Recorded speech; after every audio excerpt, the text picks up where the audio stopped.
So I've written, as the listeners of this podcast know, I've written a science fiction book that just came out recently called Shard of Eden. I have it right here. And so I wanted to talk to another author of science fiction of one of my favorite books I've read in a while. And before I even get Michael on here, I just want to kind of mention how I think, okay, actually, correct me if I'm wrong. I think you just replied to a Crisis X post about your book that and said you'll send it to me or something like that. And it was intriguing enough that I did. Isn't that how you told me how I think that's how I first heard about your book Pilgrims. Do you Oh, remember yeah. that? I definitely did the reply guy thing to Yes, a right. And it crisis worked. post, and somehow I connected it to, "Hey, if you think that's interesting, check out this book about Catholic aliens," and I guess that was enough to get your attention, so Yes, and that's it how was it started. it was hilarious because yeah, because you were the reply guy, and I admit, like, I really don't read a lot of replies a lot of times because there's just too many and stuff like that. But I was saying before we got on live that you had the best, like, you have the best elevator pitch for a book, at least for me, I've ever seen, which is basically aliens arrive, they go to the Vatican, they speak Latin, and it's just like, wait, what? Like, what the Yeah, heck? And I remember even reading the book, like, kept on thinking, like, how, because you didn't, of course, reveal immediately like a good author, but it wasn't until later you found out, and I'm not going to spoil it here. People go buy the book. But like, I remember thinking the whole time I'm reading, I'm like, I just want to know what the heck? How do these aliens know Latin, and how are they Catholic? Like, what the heck? So anyway, so we'll get to that, and we'll get to the book in a little bit. But welcome, first of all, to the podcast. Appreciate you coming on.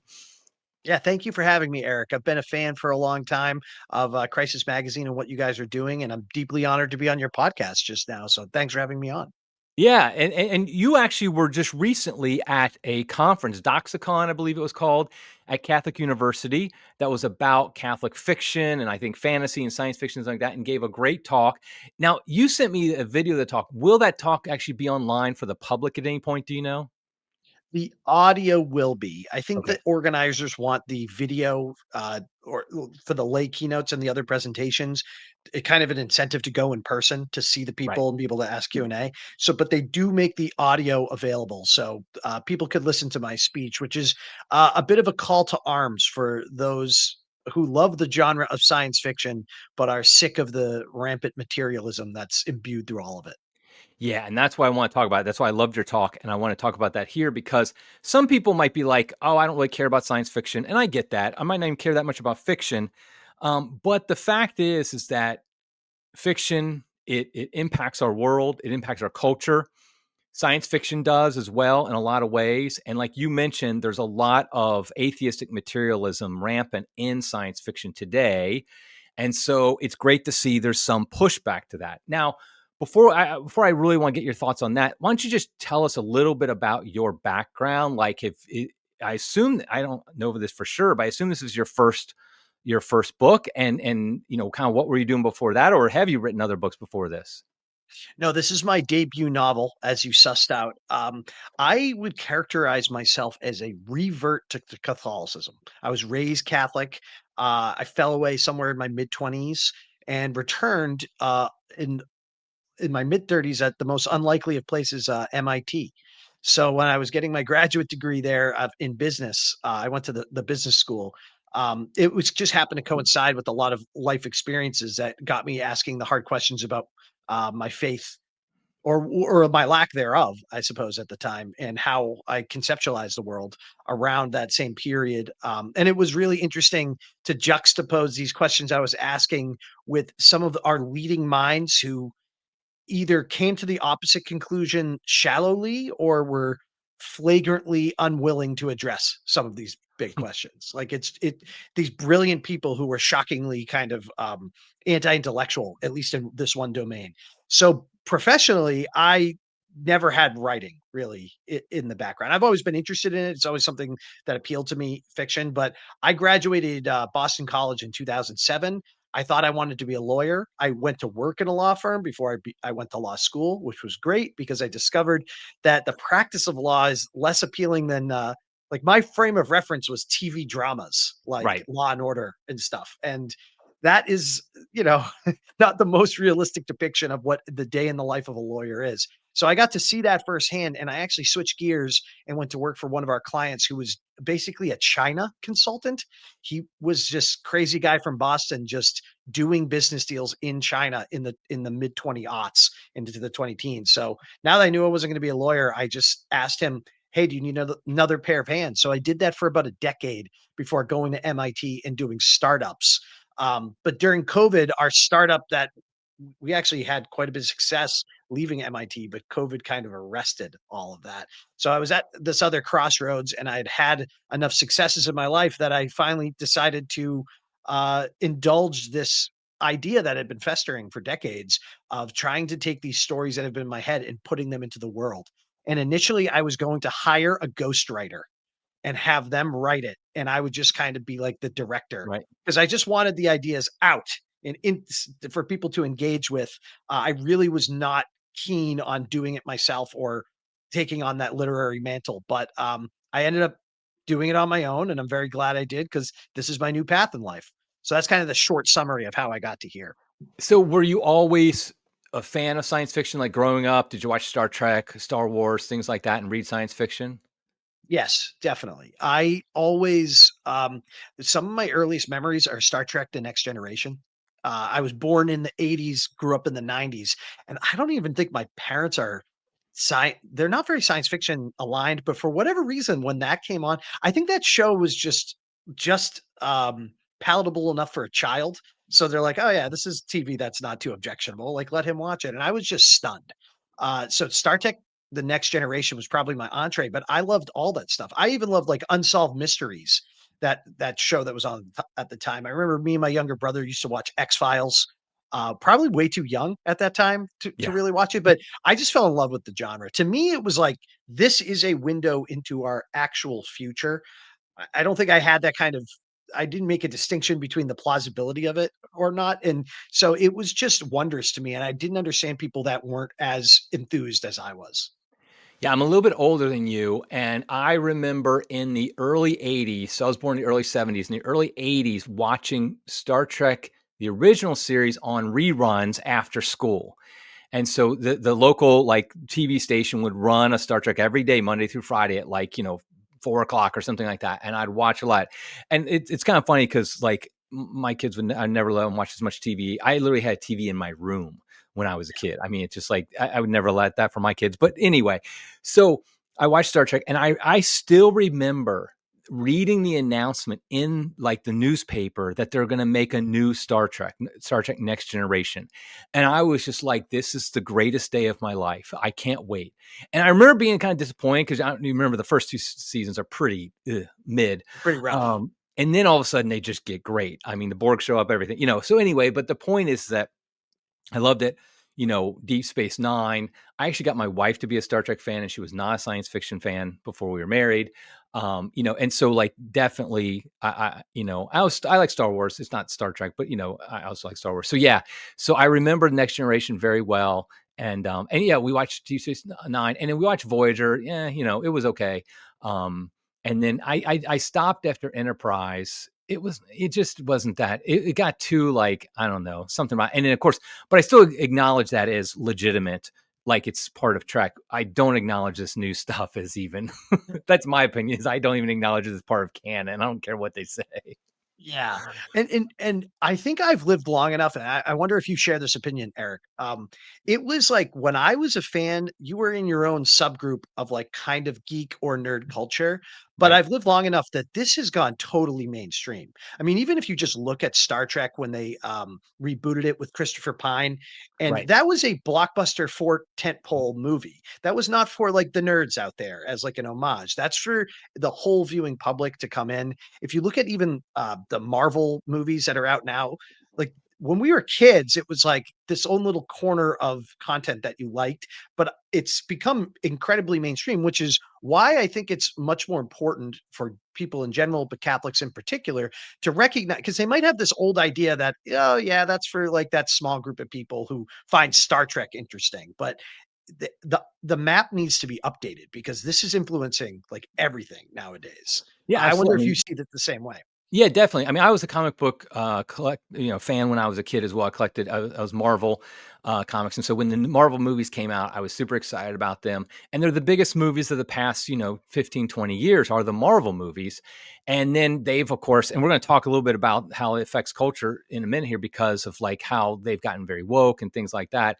I do want to say something that might sound a little bit heretical to some hardcore Star Trek fans. I rewatched the Christopher Pine 3, and I was like, I don't know if I'm getting old or what, but I was like, those aren't that bad. I actually enjoyed them the second time around. Like I remember watching them the first time around, being like, but maybe it's just because I'm comparing to some of the crap that they're putting out now that I was like, they weren't that bad. I mean, yeah, there's some things about them that weren't great, but so I don't know. But anyway, but like, and also I like, confess to feeling similarly. Like, okay, okay, great. I'm I'm not not the enough only of one. Good, I wouldn't even call myself a Trekkie, like, I just liked the show, and I right? also enjoyed those movies, and I didn't know enough to feel bad about, if I was betraying anyone in doing so. Yeah, and I never get hardcore enough in my fandom. Like I don't go to conferences and things like that I think that's probably why I don't care as much. But like, and talking about though how the science fiction, but also fantasy. I mean, obviously, the Lord of the Rings, the books still have a huge impact, but then the movies were the biggest movies of the early 2000s, and had a huge impact on people.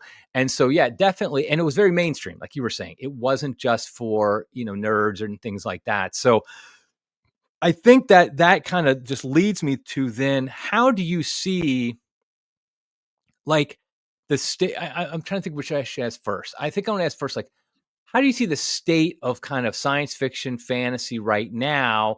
Like you mentioned about, materialistic, atheist materialistic writing and stuff like that. How do you kind of see the whole state of the industry right now, kind of from a Catholic perspective? Yeah, well, just to clarify, I wrote Pilgrims as a sci-fi fan first, and that's going to become really relevant as I answer this question because I think it's important for Catholics to understand this. Science fiction is not really a new genre. You could point to Kepler's Somnium if you wanted to, written in 1634, as that's what Isaac Asimov and Carl Sagan called the first sci-fi novel. So, like a lot of science practitioners and science fiction, the Christian worldview was infused throughout it. But around the mid 20th century, which often is kind of what people think of when they think of science fiction, they locate it in that period of time. We're obviously going through immense technological change. We're starting to actually get into space as a species. And meanwhile, there's a school of writers who are writing a very particular type of story, largely influenced by the editor Campbell, which I forget exactly what magazine he was at, but all the great writers of that time kind of went through. And they had a very atheistic and materialist worldview. And I think they just imported that into their fiction that they wrote. And so it's easy for people to assume that the atheistic materialist worldview is a fundamental part of science fiction as a whole, but it really isn't.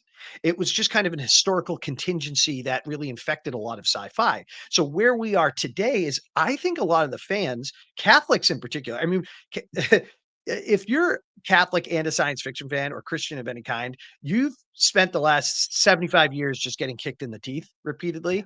So there's kind of a meekness of like, oh, did you know in that one book where the character did this thing and it's kind of an homage? Like we're kind of gotten used to being satisfied by scraps at this point. Yes, So yes. put that in a corner. But more generally, the fandom is starting to notice that the world building and the storylines that are being discussed in a lot of these pieces of fiction that are coming out are just becoming repetitive because so many writers have shown up to this genre and just taken all the tropes that you'd expect an atheistic materialist to have, which is, religion is just a tool of social control. There is nothing transcendent. It's all matter and motion.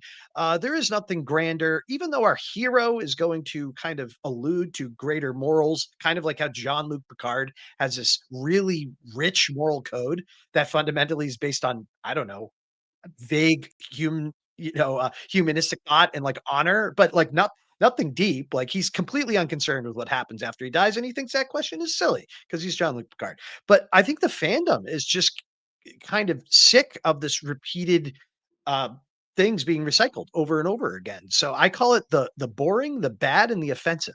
And so even secular readers are kind of know something's rotten in Denmark.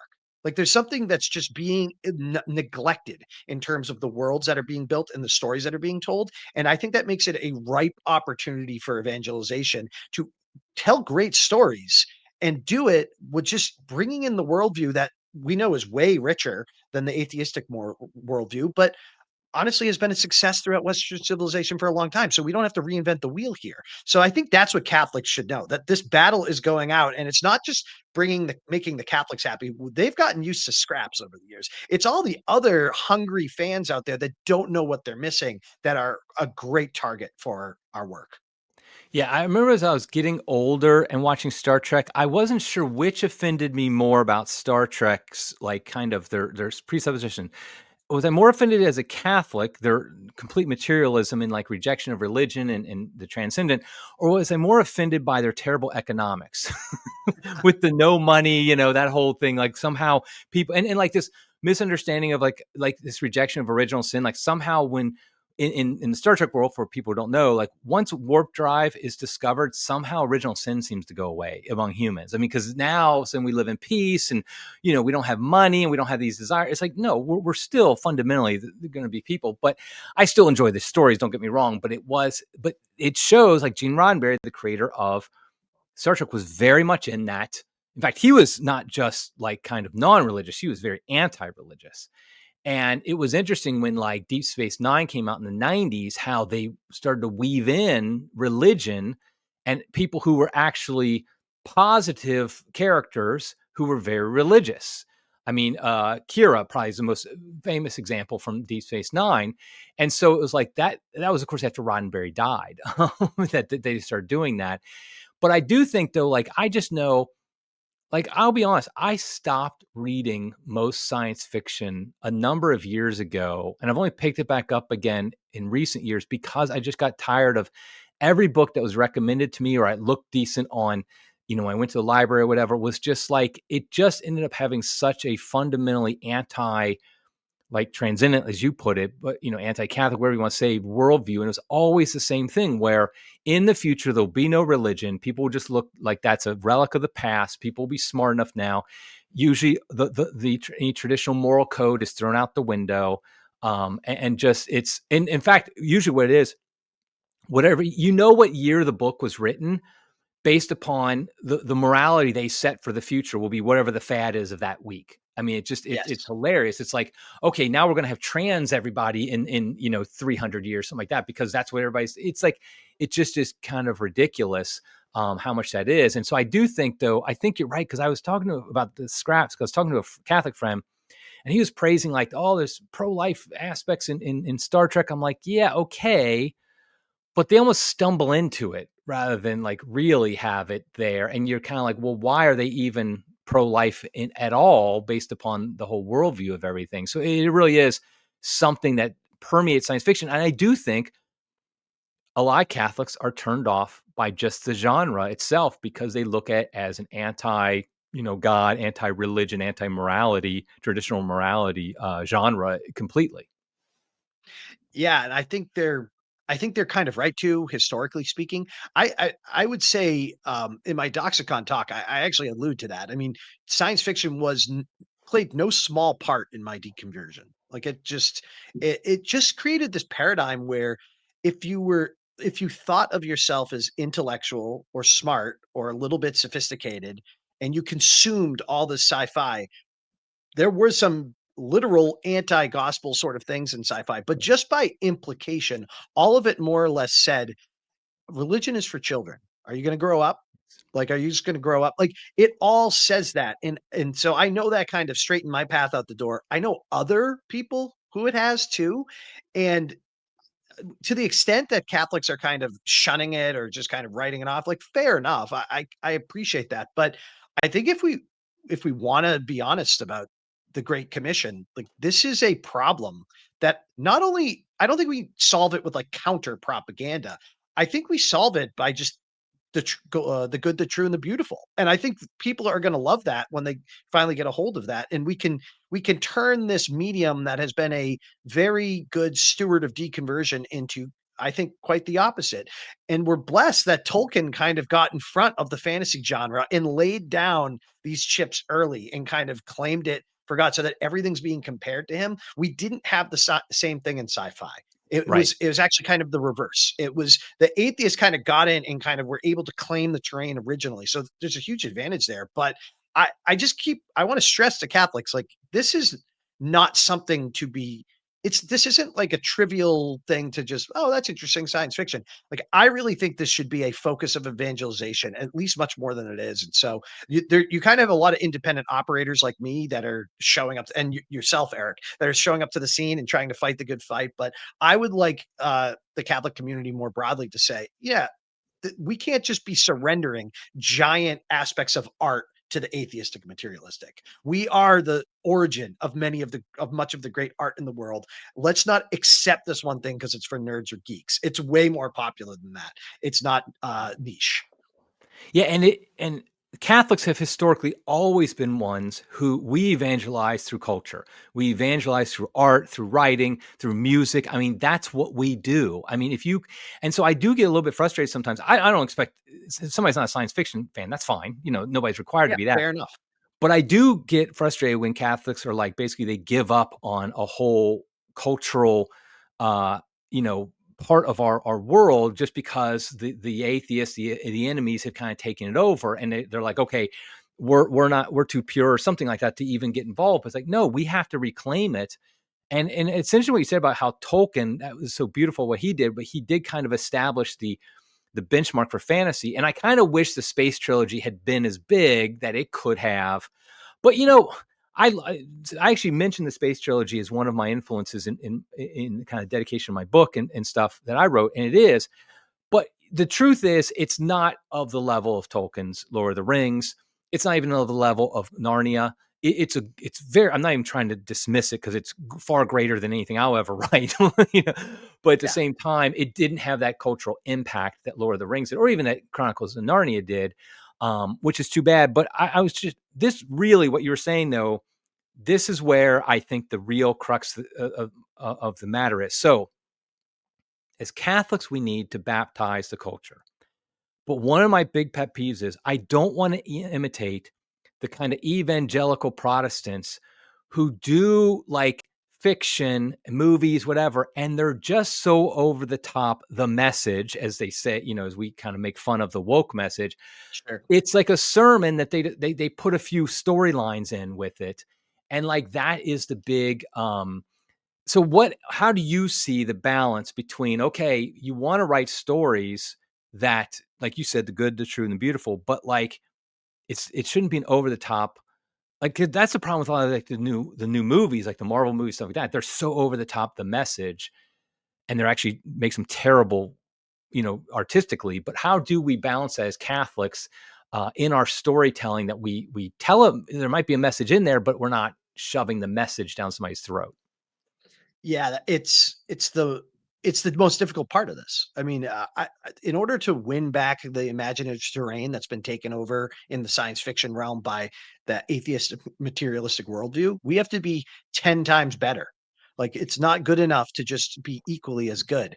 And how do you do 10 times better? It's hard when you're talking about Dune. When you're talking about some of the sci-fi that comes out of the big publishers now, it's not that hard to do 10 times better. Because when we say the message, you're kind of what someone who, let's say, a non-ideological person, they're just picture, I don't know, an average American who's probably not religious at all, but they just pick that up. They know when they know they're being preached to by the characters in, say, a woke big five publishing sci-fi novel that just came out, it's because the characters are not acting in a realistic way.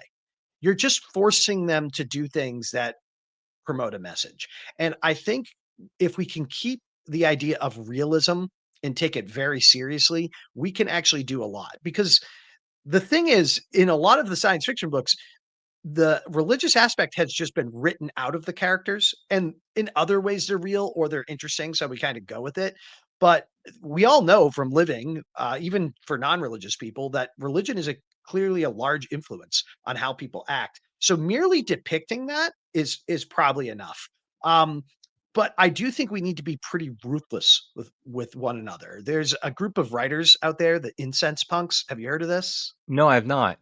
So there's like Andrew Gilsmith is one of the writers. He actually self-published a novel that has been picked up by Trad, and so it's going to be re-released. So I actually don't know the current status, but it was Our Lady of the Artilects. Andrew and I have become friends in the process of writing these stories, and it's essentially about um, in this future that he writes, there are robots everywhere. They're androids, and then all of a sudden, about 20,000 of them have what seems to be a Marian apparition at the same time.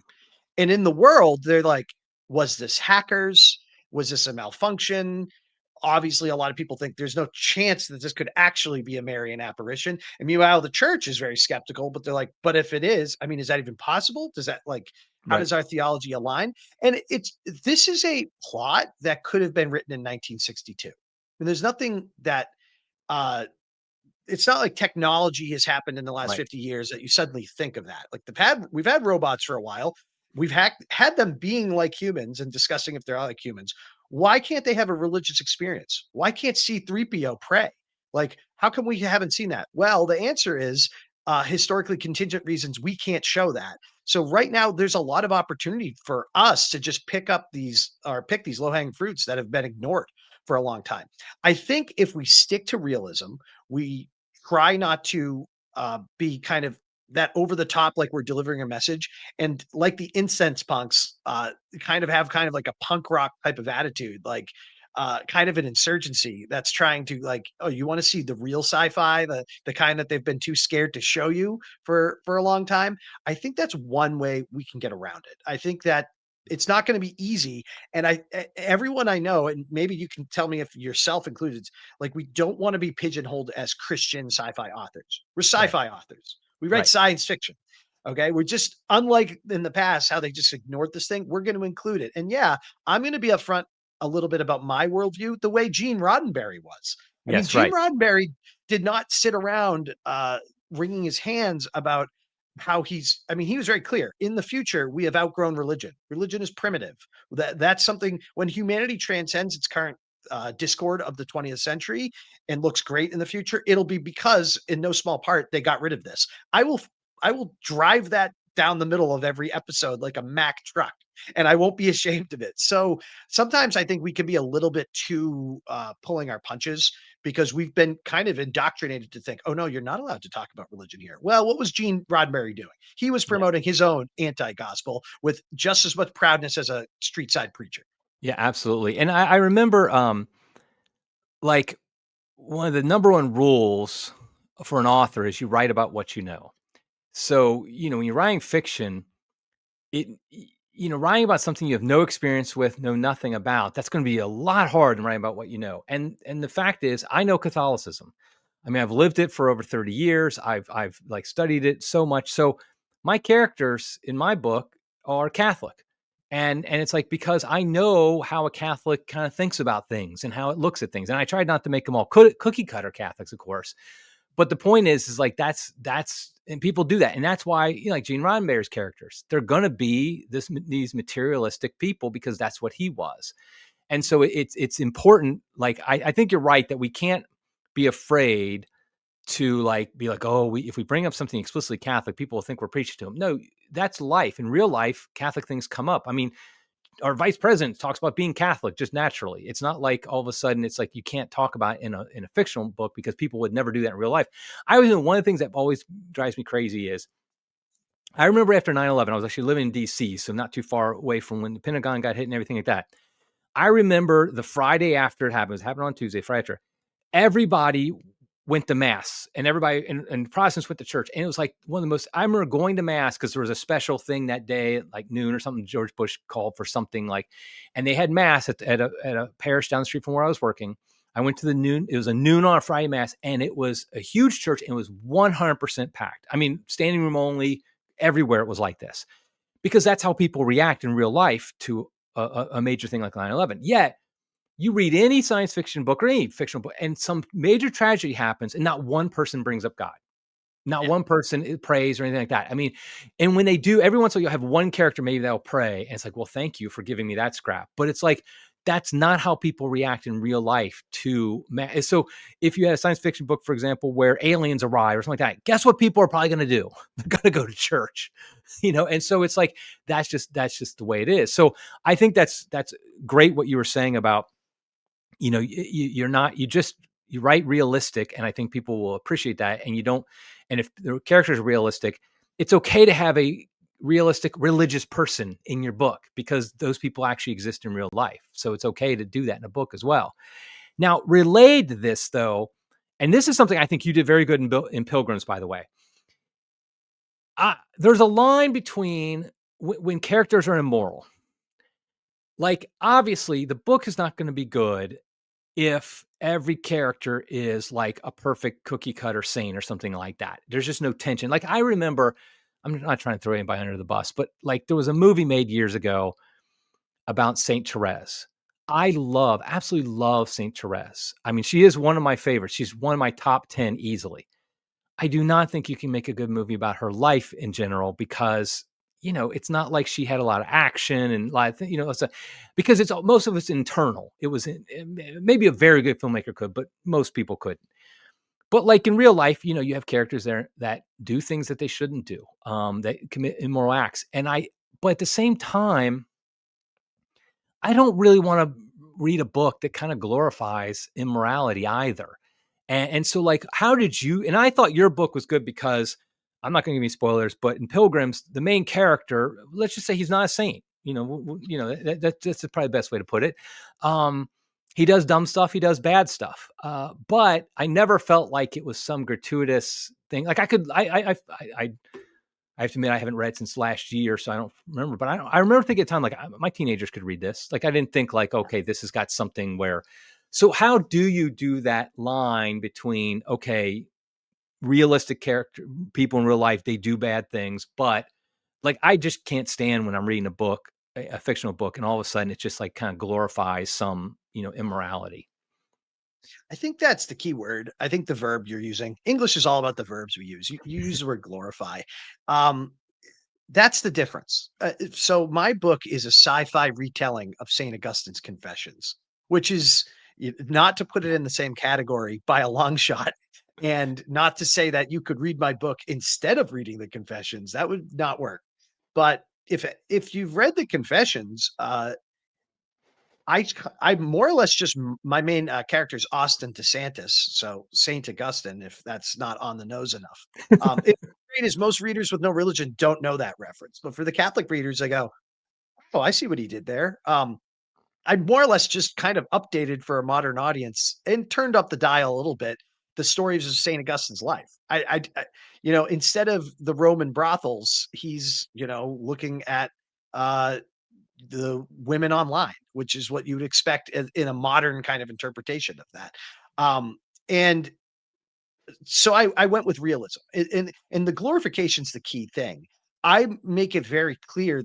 At least I like to think that I did, is to show that this behavior is not great, even though my character, my protagonist, is suffering from it. Because the reality is, you have to start low to end higher, and um, I think I can see how it might be a pitfall for us in the Catholic and Christian writing community, that we're kind of afraid to go there.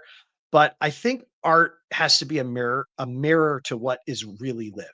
And there is a lot of sickness and badness in the world. There's no denying that. In fact, you can get that in the Bible. The Bible's got a decent amount of drama that it wouldn't be fit for G audiences if you put it on screen. Right now I'm teaching a homeschool scripture class for high schoolers, and basically we finished Genesis not too long ago, and like I even said to them, I say, you guys would never be allowed to watch a movie about Genesis if it was exactly what the book said. What Genesis says. It's got some really bad stuff in there, because there's a point to that. There's a reason it's in the Bible. So, yeah. So it's not like you just can't say any of those things, but just it's how you do it, I guess, right? So that's kind of how I justified it. I mean, there's a reason that we were received this scripture, that is humanity and sin, warts and all. The difference is the Bible's very clear about not glorifying it, right? So it's that the glorification is the aspect where you kind of heighten it up. Like, for example, let's take a modern movie, The Wolf of Wall Street. It's It's a very entertaining movie. Leonardo DiCaprio does a great job. I actually had read the book years ago about Jordan Belfort, this kind of Wall Street trader who has this crazy life. He essentially just scams people out of money. Like that's his career. Um, and you can't really look at it as morality tale against addiction and theft. Like the movie is kind of designed to glorify like Right. eventually the protagonist has some comeuppance and tries to amend his ways, but no one watches that movie for that part. They watch it for the beginning parts and kind of being titillated by the kind of glorification of this wild lifestyle. So that's an example of where it's glorified and people will consume that. There's no illusions there. But I think you can write a lot of horrible stuff without glorifying it. And I think if you're too scared to show the reality of what people are like, um, you might be preaching to the choir. You might not get a big audience. I remember when I did get the book from Matt Fradd, so he did read it, and his first response, like a few chapters in, was like, "I love how you made Austin like a despicable person. Like I love that, and it just felt real to me, and it made me want to keep going." And he had the same things as you. He said, "I was afraid that you're a Christian author, you're going to write something, and it's going to just be like Hallmark, I'm not going to buy it." And like you didn't go in that direction. And me and the other incense punks, the other people who are in this genre, believe very strongly in depicting humans as they are, warts and all, because we would salvation wouldn't really make sense if you didn't see the depths to which humanity plumbed. Right. And I think what probably bothers me the most isn't like obviously like I've always thought like for example when you're talking about intimate relations, this is a family podcast, intimate relations between two people, you can it doesn't really further the story any to get detailed about that. You can because what matters for the story is they have intimate relations. Like, that might matter for whatever reason, if the person's committing adultery or whatever, like that matters that you let make sure people know that, but you don't have to give the details in a book or on a movie format. It never really helps any, in my opinion. It just ends up being a titillating kind of glorification of it. And I think people do it on purpose because they know that's going to get more viewers, that's going to get more readers having that in there. And it's like it's a lazy trick is what it ends up being. It's not, just, 100%. yeah, it's not like if you're a good It's a writer, you shortcut. don't need to do that. It's a shortcut, and you're totally correct. What's really awesome too is that when I say fans are bored of it, when you talk to like I have some Gen Z guys that are fans of mine, which is just great because I'm 40 now. So that's like, I mean, I was 20 when you were born. It's like, Yeah. wow, like I wasn't like a kid when you were. I was like kind of an adult at that point. So they're sick of the atheistic world building because it's been done to death, and they're just bored. And they're looking for something new. So I guess I'll pick up your book. But also they're so tired of like everyone from advertisers on the Super Bowl to the stuff that's on the internet has taken that shortcut, and it's we're blessed to live in a time where to actually not show it is more interesting to a lot of the Right. readership out there. But you're totally correct, and I would actually point you in the direction of a series called The Sun Eater by Christopher Rocchio. Have you heard of this at all? Because you're list yes. I literally just started this. So, okay. So I would kind of put some stuff out on X about like, let me know what you think, science fiction you like, stuff like that, particularly for Catholic stuff like that. And this one got the most, and so This is I it, literally, you can see, here's Eric. my bookmark right now. I'm on the first book. There's 6 or 7. How many are there? The 7th is about to come out. The 7th and final Right. is about to come in a few Okay. And weeks, I'm on and if page you make it through book 490. 1, Yeah. I'm on uh, 494 of book 1. And actually, I want to bring this up. I know the guy, how do you pronounce his last name? Rockio, Rocky. like Okay. He Rocky endorsed your Balboa book, right? Kyo. He did, and, Christopher has just blown up in the sci-fi world. I think that series is essentially the reply to Frank Herbert's Dune, which is arguably one of the most iconic science fiction works ever. And I Um, loved the first book of Dune, but like a lot of people say, then it was like, what the heck happened? I mean, I feel like I know I've met others who feel the same way. Like Dune, the first book is great, and this does remind me of Dune. Okay, I want to go ahead and bring it up. I mean, he endorsed your book, so I'm not wanting you to throw him under the bus or anything like that. But like, and I'm not going to spoil anything, but like in the first book, at least, and don't spoil anything for me, please don't, because Sure. I'm only on the first book. But like, there's two dudes who are married. There's definitely homosexuality, like, that gay marriage in this future. This is set, by the way, for those who don't know, it's set in a very far future, like tens of thousands of years in the future, I think, or something like that. And so like, and there's no real like, and so like, you know, I feel like, I will admit, okay, first of all, I love it so far. I'm not like putting the book down, but I feel like in today's world, like I don't want to do anything that supports gay marriage because it's so much a cultural issue for today. And so I was a little bit like, is this really, I mean, maybe it'll come out later in the series that, kind of shows some problems, but like, I don't know. What do you think about that? Am I being too Yeah. prudish on that? But I don't know. That just kind of how I feel like, because it's such a cultural issue today, anything that normalizes gay marriage, I admit I get my hackles up. Yeah, fair enough. Okay, let me give you the pitch on Sun Eater in general, so you can kind of put it in context. Because you said you talked to your followers, and they recommended this series, Yes, and so and these are, I mean, priests and like, and everybody was, they were, yeah. So I that's what I was like, okay, which made me a little surprised I had this in there. Not that I know I come across as a prude, and maybe I am a little bit, but I don't mind. Like, I understand you're going to have characters that aren't like, they're not living a Catholic life. I'm not asking for that, but I was a little bit like, I'm not sure about that part. yeah. So what you're going to find, so just like a little bit of history, Christopher Rocchio is younger than me, and you can tell from his writing he's immensely talented. And that Oh my book, gosh, is he talented? it's unbelievable. It's Tolkien level talented. Oh, I It's would, really yeah. I generationally good. Yeah, I hope to have like 1% of his talent. I mean, and I've only read 500 pages of one of his books, and I already can tell.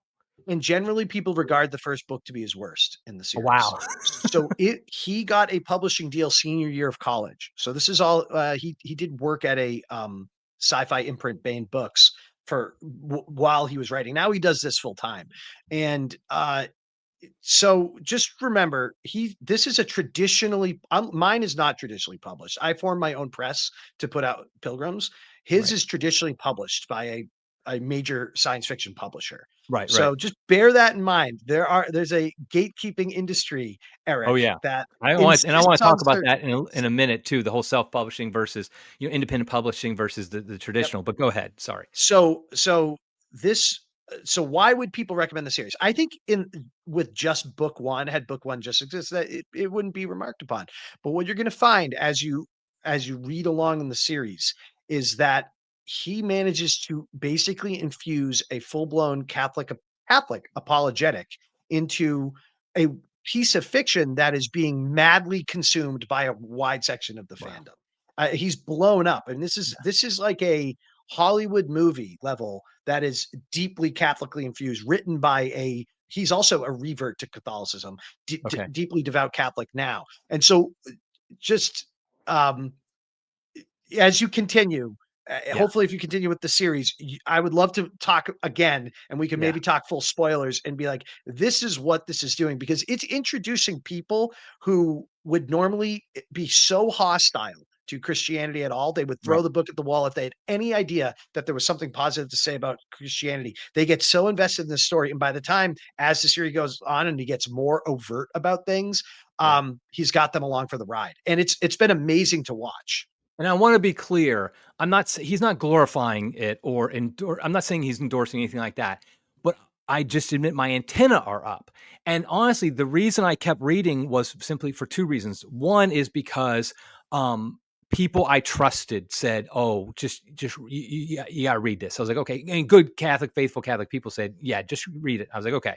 And two is, it really is just really good, and you don't want to put it down. So it's Yeah, like, it good. just kind of was like, well, okay, well, I got to keep reading now, for that reason. And so I appreciate you saying that. And I kind of felt like that might be the case. But, so that is a great example, though, of what we were talking about was, in this world, you have these people who are, in these gay marriages and stuff like that. And like I said, that's the world we live in too. If I wrote something that was set in today's world, there might be, a gay marriage couple in it somehow because that's what exists. And so it doesn't it's like, well, in a way, it's like polygamy in the Old Testament. It's Yeah. there and God never endorses it, but yet it also isn't like, like here's the problem I see with like evangelical Protestant books sometimes in films. It's like you feel like you have to, and some Catholic books do this too. You have to make sure it's condemned and obvious.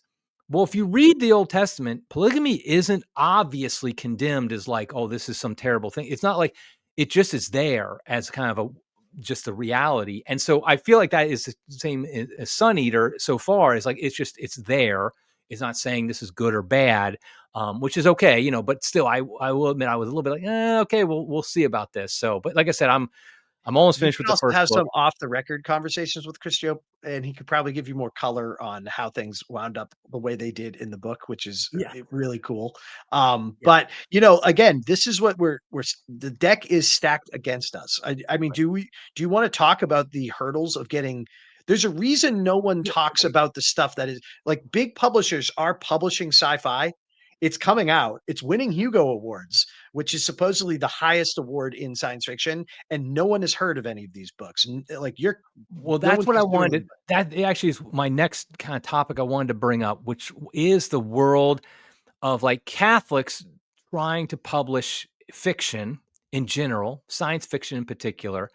Because, like, I was just talking to somebody recently. He's written a book. It's good enough. He's gotten an agent, and he's Right? Catholic. And it's not like it's set. It's a fantasy, so it's not set in our world with our specific religion, but it's clearly Catholic and kind of like a Tolkien type thing of Catholic themes and things like that. And he said, I was asking about it, his trying to get published, and he said he's just getting no success from traditional publishers, and there's almost no Catholic. I mean, this is something I know for in my own world because I've been published by Catholic publishers. Catholic publishers of nonfiction, they just simply don't publish fiction. I mean, there's a few that Ignatius do, Michael O'Brien and a couple others, Yep. but other than that, Catholic publishers, and like I keep meaning to ask, you know, I'm, Sophia Institute, who publishes a lot of my books. Keep me asking, why don't you? What's the bit? I'm guessing it's a business proposition that's simply not profitable for them because they're not going to do it if it's not profitable. But it's the reality. If you're a Catholic and you write a book, a fictional book that has Catholic themes, either explicitly or implicitly, boy, is there a hurdle. And so, like you said, that Christopher Rocchio, is that right? Yeah. He Okay, made it through the gauntlet somehow. he got out. He got there. You He went got too popular before they realized he's a hard-headed, right. unrepenting Catholic. Yeah, and you with pilgrims, you set up your own Yes. kind of, and I did the same thing with Shard of Eden. That's what I did. The same thing there, and so like because so what do you think? Like explain that world for people a little bit, and the hurdles, and like what are the benefits and downsides to kind of each of those worlds? Well, so like I told you, I didn't come from a writing background. I came from like a business background, like doing cross-border transactions and then doing a startup. So when I went to write the book, that's kind of the artistic endeavor. But once you finish writing the book, you start the business endeavor. Oh yeah, In theory, you should be doing them in parallel, but right. I kind of did them in sequence. Um, and that is a whole separate skill set. As authors will say, like I thought writing the book was the hardest thing I ever did, but marketing my book was 10 times harder. And I kind of had a little bit of an advantage in the sense that I've always been commercially minded and I have a business background. And so when you show up with just like a generic business background and look at the publishing industry, it is insane. None of it makes sense. The whole like it's almost they are so allergic to updating what they do with the times. It's like it's an anachronistic from the moment you encounter it. Its incentives are all wildly misplaced, such that I mean, if you're HarperCollins, is there like why publish a new book ever? I mean, they have so many books in their backlog. They're basically living off the royalties of these. I mean, most people, when they go to buy a book, will actually not buy a book that was published this year, but buy a book that was published a long time ago. I have little kids. I've bought like 7 copies of Goodnight Moon. I mean, the Goodnight Moon estate is probably just rolling in cash for Barron's buying the same book for 75 years. It's over and over again. So you have a business that really doesn't have an incentive to do new things. It's kind of just cashing checks from all the old things that they have the intellectual property rights to. So insofar as they do new things, they can just be completely um, divorced from business. It can be purely ideological. And the presses now and the large publishers. I mean, they will. If I were to have a publisher sitting here, they might admit to this, or an editor. But I mean, they think that their job is to get great books, put them through their editorial process, publish it, and sell them for a profit. Like, sure, but HarperCollins is really just living off the backlist, and they're all living off a backlist. So what do the new books do? They if you're not profit motivated, how are you motivated? And I'd say they tend to be ideologically motivated, whether they know it or not. Now, I'm sure many people in the publishing industry would throw tomatoes at me and say, no, I work very hard to put bestsellers out there. But it's like, sorry, I disagree. I think the incentives are so misaligned in your industry, you're never going to be able to do that. So it's really become a generative mill, almost like a fountain of whatever ideology happens to infect the New York publishing world, which is small, Byzantine, and very inbred. And so and you could say, well, that's just some niche industry over there. Like, who cares what they're up to? But they still have massive cultural purchase. Like, you'll go on Apple TV and there'll be some new show, and you'll be like, oh, this is a great new show. But it really was a novel that was published a few years earlier. Like, this is the wellspring from which a lot of our cultural thought really comes from. So despite being this backwards, weird, not very profitable, anachronistic industry, it still has this massive cultural cachet that goes unseen by most of the people who are living their ordinary life and not anywhere near it. And because publishing new things does not actually need to be a profitable venture, it's just become an ideological propaganda machine. And I don't think I'm understating anything here. I think that is actually what's going on. So they're not going to change. So what do you do if you're a Catholic author, or you're just writing a story? I had agents request my manuscript. I tried to go the traditional route, and just as a quick primer, the publishers have these things called imprints. Those are the places that actually will buy your book at the end of the day, but they don't take just anyone off the street sending you their book. I mean, I'm sure people try it, but they need a filter because they're overwhelmed with potential books. So that what they have is they have agents, or they don't actually have agents. They just know agents, and the agents sign up with an author to say, hey, I like your book. Let me try to sell it to these publishing houses. And if they do, I'll get a cut of it going forward. So these agents end up becoming the gatekeepers on the front end. And the agents are trying to infer what the publishers will want on the other side. And so both the agents and the publishers don't want to take any risks. So I had agents request my full book, which is a big deal because you send your stuff out to agents. You basically have to pitch it and then send them, in some cases, the first page, sometimes the first chapter. And you just have to hope that hooks them enough that they get a full manuscript request. And that's actually a big deal. That means you've made it through the first gate. And so I had actually a decent amount of full manuscript requests, Catholic aliens. It's very pitchable. Yeah. Like, where's he going with this? Okay, Oh, yeah, where like does I that go? said, it's got one of the best elevator pitches I've ever seen. But so I had multiple agents. This happened to me multiple times that they said, "Hey, I read your full manuscript, or I started to read it, and it seems like you're not bashing Catholics. I thought this would be a takedown on Catholicism, or like a Oh my satire. gosh. Like, you played it straight, which was interesting, but I just don't think that's what the market is ready for." And I'm sitting across We from know a what the person who's market in means. well, like I said, I came from business, and I'm just like, I don't Yeah, trust that you know how to sell to people better than I do. I right. feel like I could see some other person being like, well, I guess that's the expert. But I looked very skeptically, being like, I actually don't think you know what the market is doing. You seem quite out of touch. So that's kind of the things that I encountered trying to sell pilgrims. And I think the reality is we just are going to have to do it ourselves. And I did look at the Catholic presses, as you said. St. Ignatius does a little bit of fiction, but you have to I also wanted to have some control on how the book was put into the world. I did some marketing strategies and things that I don't think publishers would have really supported all that well.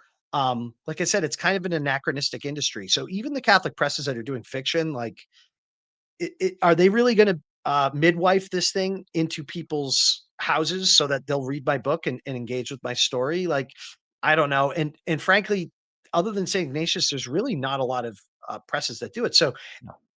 in my Doxicon talk, I said we need benefactors to step up and start, you know, endowing some great presses and really pushing this out into the world. There are some Arc Press is coming out, and their goal is to publish things that is basically not woke. I don't think it's necessarily Christian, but some people are starting to do this, but I had to essentially create one for myself to get my book out. And unfortunately, I think the state of affairs for Catholic authors is this is what you need to do. And the nice thing with modern technology and mediums like this, where you and I can communicate simultaneously with video, basically the stuff of sci-fi that we take for granted as like a normal, ordinary thing now, um, you can do a lot with if you put some dollars behind your efforts. Like it's never been easier to reach the masses than it is today. So even though we kind of have to, we're going to be stuck not having all this institutional firepower that the wokesters have out there. It doesn't mean that we can't be effective. I just think we have to just accept the fact that we're going to have to, you know, pull ourselves up by our own bootstraps for the time being until we start having a lot of bestsellers and the greed gets the better of these institutions and they come around. But unfortunately, that's the current state of play. Yeah, I mean, I have a lot of thoughts on this. To be honest, I think what you said, that a lot of that was revealing to me about the big traditional publishers. I mean, I think a couple things. First of all, it's funny because anybody who still kind of looks their nose down at self-publishing, they don't understand the world we're in today. They just don't understand. Yeah, is there tons and tons of crap that's self-published? Yes, no question about it. But at the same time, it's like you said, there's gatekeepers that are basically ideologically driven. And so the way that we, if as Catholics and anybody who's outside of the kind of the mainstream, the only way we can do this, to kind of make an impact is to do it ourselves and not be dependent upon them, and basically realize you're the relic. We're going to be the new way. And I did the same thing you did. Basically, start up my own press and did it. And the funny thing is, I've actually, I'm very familiar with the world of. I published. We have my wife and I wrote a book about the Jesse tree, and we self-published it, quote unquote, through this press that I had created years ago, and it did very well. And Sophia Institute actually ended up picking it up, and we improved it for theirs. We rewrote parts of it and stuff like that, so it's not the exact same book, but it did very well. And the reality is, so when I was writing this book, Shard of Eden, and I was like, okay, do I want to try to go through the gauntlet? I'd already heard the chances of going with a some secular publisher was basically non-existent for what I was writing, because it was not, like you said, it wasn't going to be making fun of Catholics. um, and then it was like, okay, so Catholic publishers. I mean, basically, there's Ignatius, and that's about it. And I wasn't. I mean, Ignatius, fine. I have nothing negative to say about them, but they don't publish that many. And I kind of was like, it became a little bit of my baby. I wanted it to be what I want it to be, and I'm like, I've published through my own press before. I know I can do it. And the fact is that some people don't realize, authors can often make more money if they publish through their own press than if they publish it through a traditional one these days. Because here's something people don't realize is, like, this isn't the case for Sophia. In fact, I've been amazed by them. I've been published, though, by Catholic publishers where literally they did no marketing other than they put in their catalog. Every bit of marketing was done by me, by the author. And that's my first book was like that.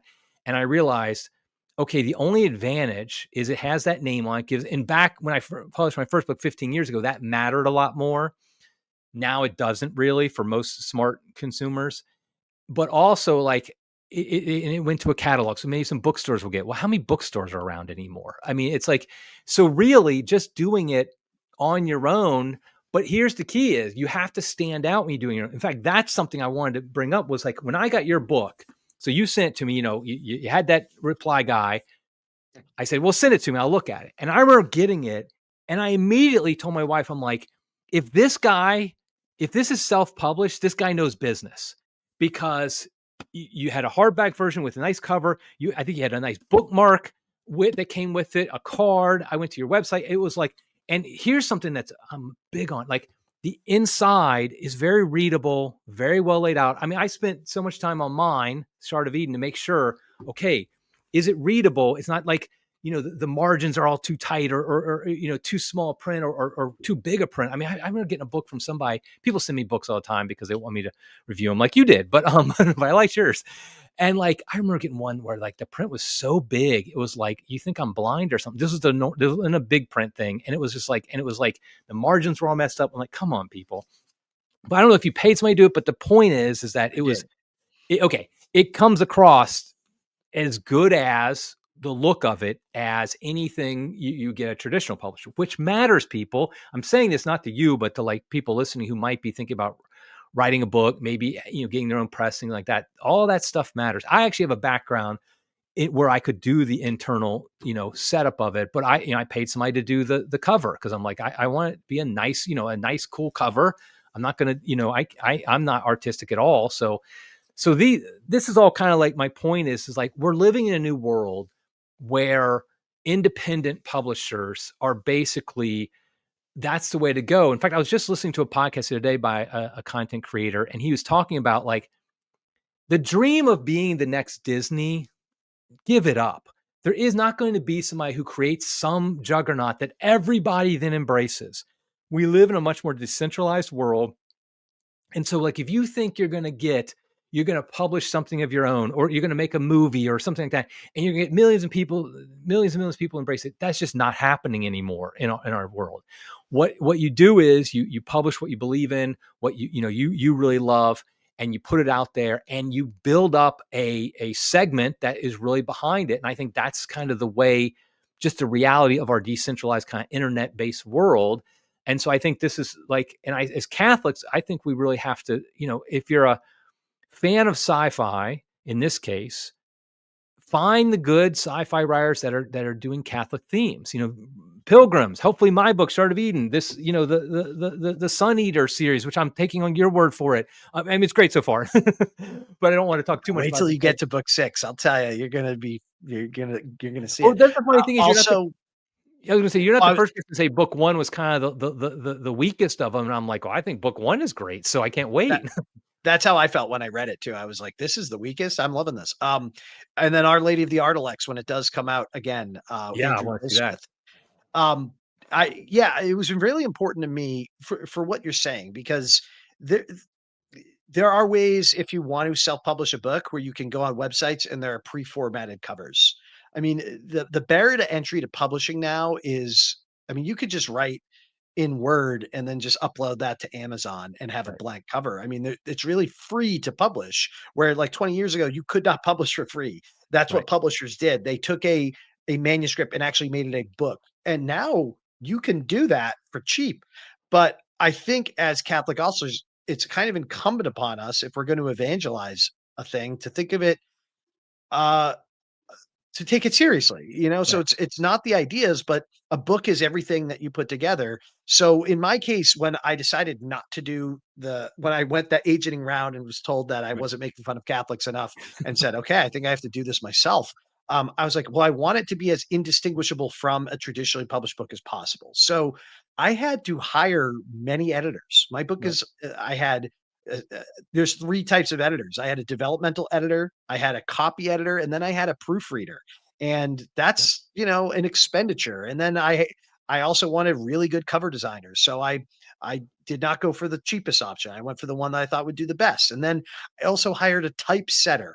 So because I can't do that. So I wanted to make sure someone who could actually go through and make the proofs. So that's basically where the pages line up, as Yep. Eric was showing by flipping through the book and making sure it just because it's weird, it's subconscious. Like no one really, they would say Right. they've never really Yeah. noticed, but You they only do notice it when it's notice. screwed up.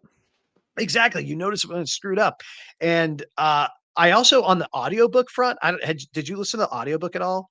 No, I don't really listen to audiobooks, and I people have already asked me for my book an audiobook, and everybody's saying, "Oh, you should get Kennedy Hall." He does like Kennedy Hall. I don't know if you know who Kennedy Hall is, but he's a writer for Crisis, and one of the things he does is, and he's written a number of books and published, but he also has this great voice, and he can do accents and all that stuff. So people are like, "Oh, you get Kennedy to the audiobook," and I not yet pursued that. So, but go ahead. I would recommend it, because I also wanted my book to be available in all formats, and it's like I don't know if you have the same experience, but I see everyone from the meter maid to the grocery store clerk to high-powered lawyers to cops. Everyone has these things in their ears, and they're listening to podcasts like this or music. I don't know. I think it's a lot of podcasts, but maybe people listen to music too.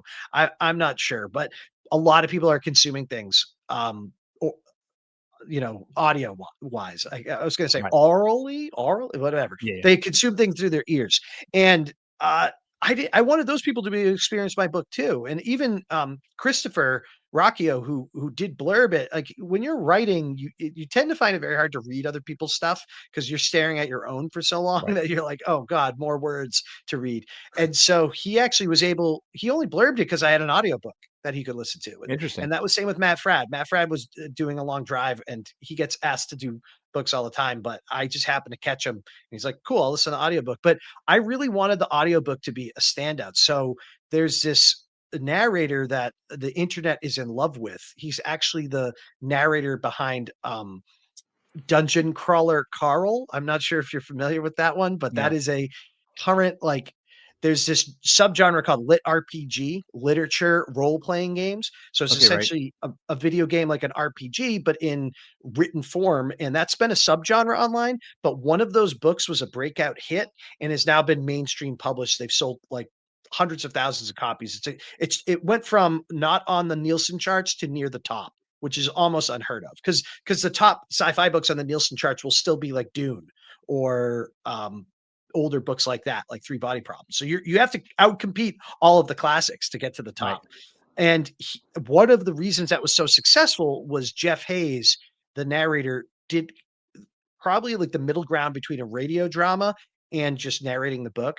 And people fell in love with that. They fell in love with his narration. So even though he was in that much different space, I was like, I want one of the top narrators. So I reached out to Jeff. I like begged Jeff, and eventually he did get a copy of Pilgrims and ended up reading it and loving it, even though he's not religious at all. Most of my fans have no religion, like Right. zero. And a lot of people have told me that I've gotten a lot of people into being fans of the book because I had that great audiobook that Jeff put together.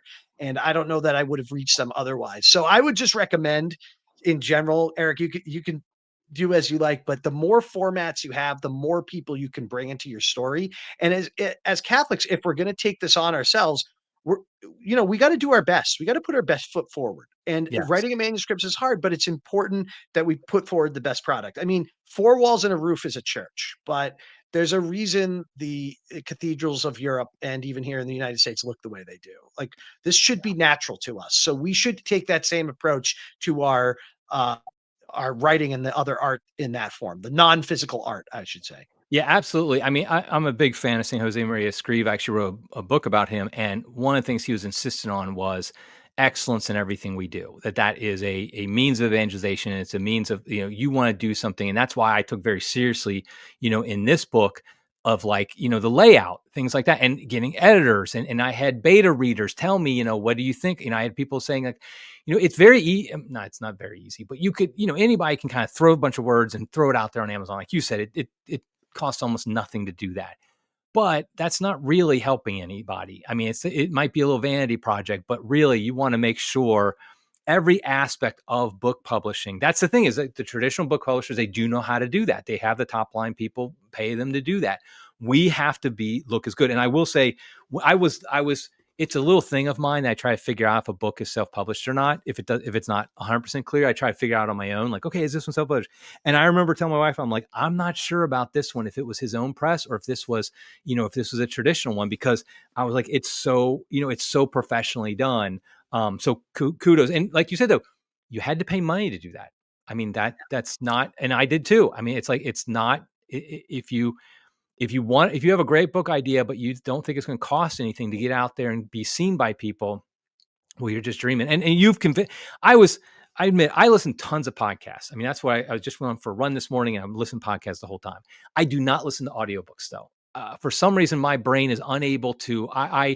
What happens is I daydream too much. Like in a Yeah. podcast, it doesn't matter that much. But in a book, if I'll miss a scene or something. I'll because my mind will wander, and then I'm like, oh shoot, I don't even know what they're talking about now. So I've just never. But like I was surprised by the number of people who asked me as soon as I announced my book, "Are you going to have an audiobook?" And I was like, "Oh shoot, I need to do this." And so it probably, I'm almost definitely will. It's just a matter of time now. I'm getting, paying somebody to do it and doing a good job, not just like, if somebody's like, "Will you be audiobook?" I mean, I can barely pronounce my own name. I mean, my Yeah, goodness, I'd be the world's maybe worst nonfiction, reader. but for fiction, it's a different talent. It's Yeah. different. Oh Like, yeah, people are like, "Why don't absolutely. you read your book?" I'm like, "No, you don't want that." Yeah, somebody did my one of my books, my nonfiction books. I was asked, "Do you want to read it?"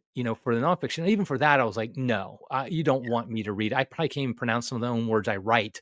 But like for a fiction, though, yeah, it's a completely different. It's telling a story, which is different than reading a book.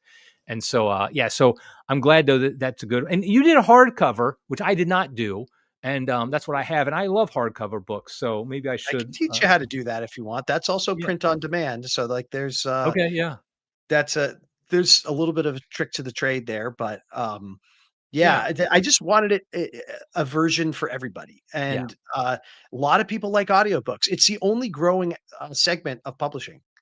And is audiobooks, or is it almost all just on Audible now? Are they kinda like the one place you go? They are definitely a massive monopoly, and this Kinda is like a him. huge source of consternation because their the amount of royalties they take are quite significant, but yeah, so, uh, Audible becomes kind of like a love-hate relationship. It's open to give it its credit.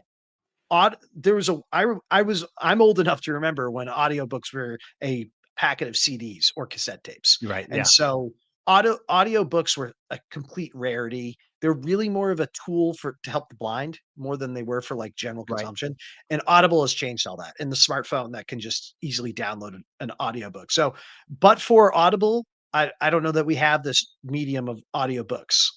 That being said, they are more of a monopoly than Amazon is with print books, and wow. so that creates its own.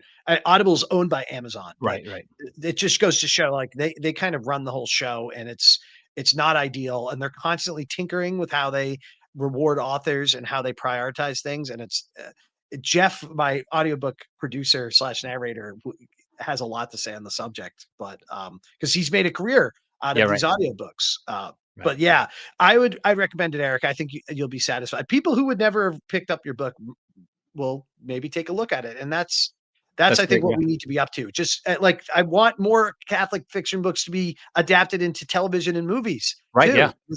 There's a whole cat. Not many people read, unfortunately. So Yeah, yeah, I want these things to get the broadest reach possible. absolutely. What I wanna ask you, one last thing I wanna just ask you about. So, Pilgrims, is there an upcoming sequel? I Yes, it's going to be part of a trilogy. Okay, it is. Okay. I mean, you made it kinda clear like there would be, but sometimes say that and then maybe you just go, the Game of Thrones route and, just never finish it or something like that. But Yeah, so that to are me you is work really that's there's just something so. bizarre about that. Yeah, that's just, like, you can, and I'm the one coming from a business background, mind you, so I should be like, "Whatever, they paid you, you made a lot of money, you can do whatever you want." No, that's not my attitude. There's something that you have as an author, it's like a contract with the reader, and it's, Right, obviously it's unwritten, and, uh, it's I don't know what the moral implications are, but most authors I know, including myself, like, take it seriously, that they kind right, of owe the reader the story that they promised them. And right, if you're going to write a series, I think you should try to complete it. I mean, obviously things come up. You might die before you finish it. Fair enough. But right, like, if you're implying like I have a grand story to tell, just wait here and I'll tell it. In my case with Pilgrims, I kind of had a similar attitude as George Lucas with the original trilogy for Star Wars. Uh, a New Hope is a self-contained movie.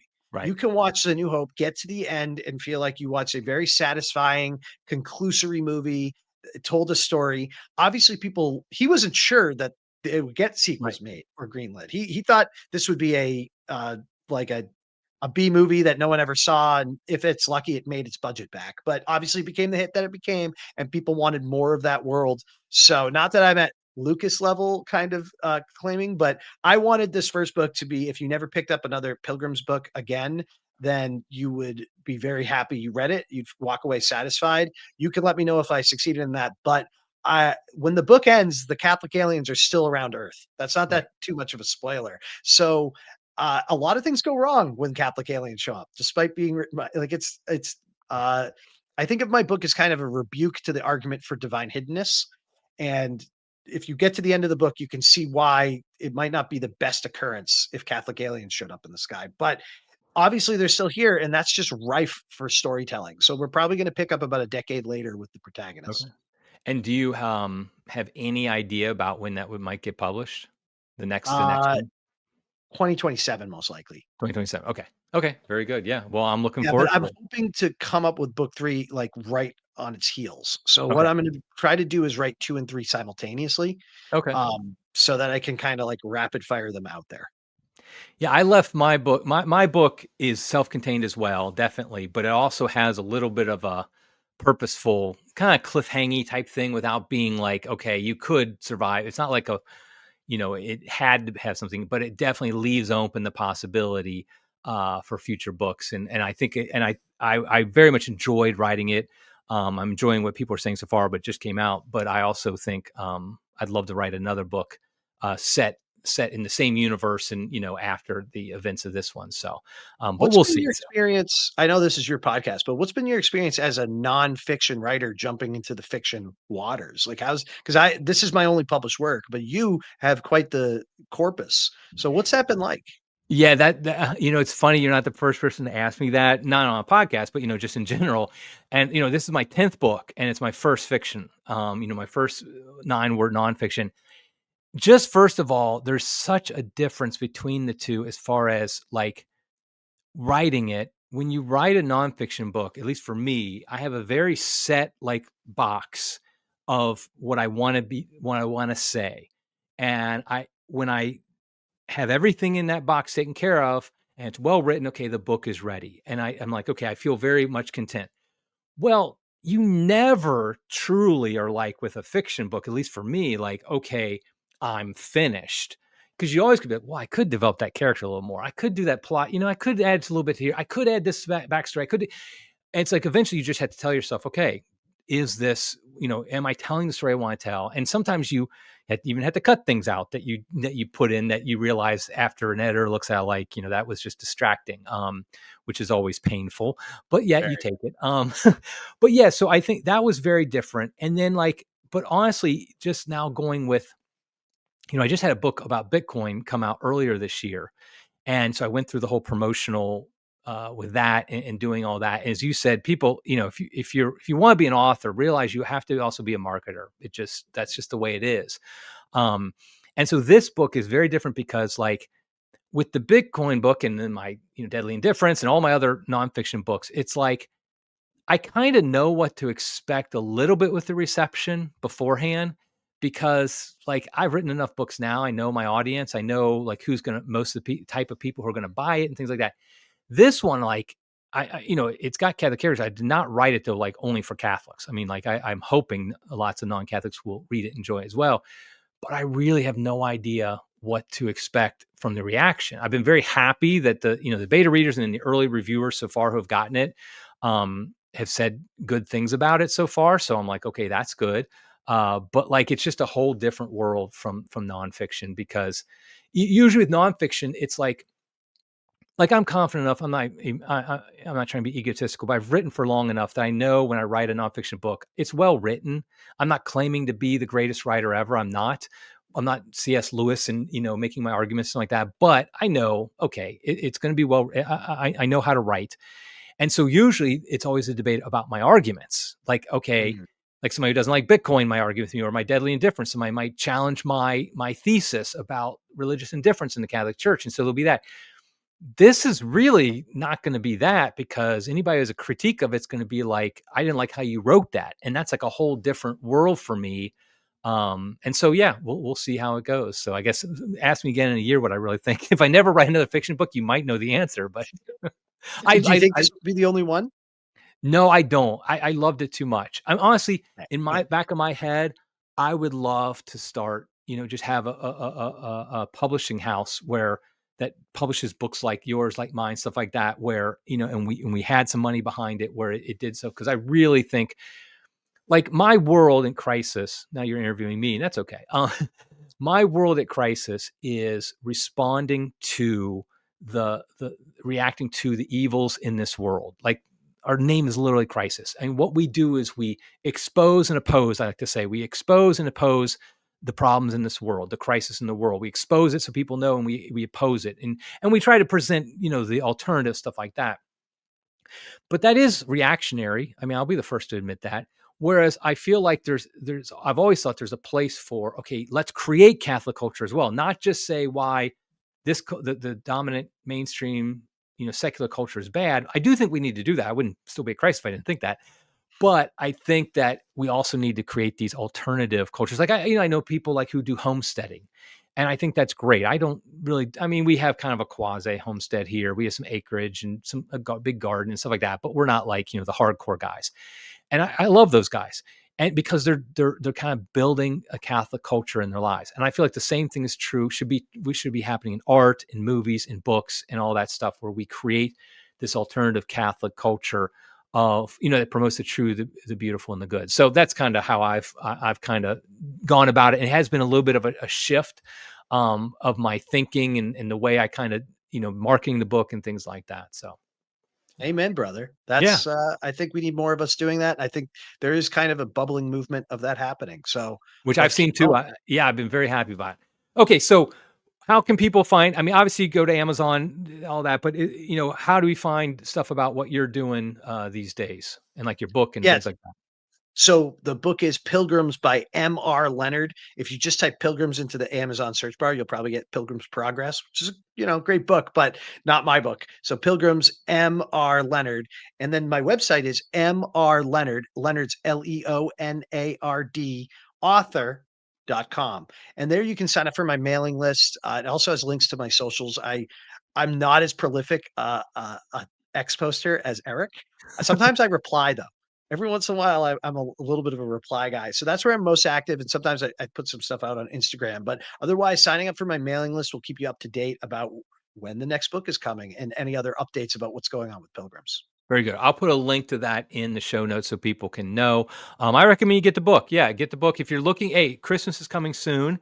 If you know somebody like maybe you have a son, nephew, or something like that who's really into science fiction, we have two recommendations here. We have Pilgrims by M.R. Leonard, Shard of Eden by Eric Sammons. Go ahead and get those, and I think they'll enjoy it. And you won't have to worry about your son being deconverted like Michael here was many years ago when reading these books. So, in fact, maybe your son is kind of grew up Catholic and not really practicing his faith, and this would be a book that these books would be good for him too, because it's not over the top like, okay, you need to become Catholic, but it just gets kind of like what they did to you, what science fiction did to you years ago to embrace their fake, their false religious beliefs, kind of. We're going to do it the other way around. So, That's right. Well, Eric, thanks so much for having me on. It's been a real pleasure. And I look forward to talking again in the future. yep, sounds great. Thanks a lot. God bless you, and God love you, everybody.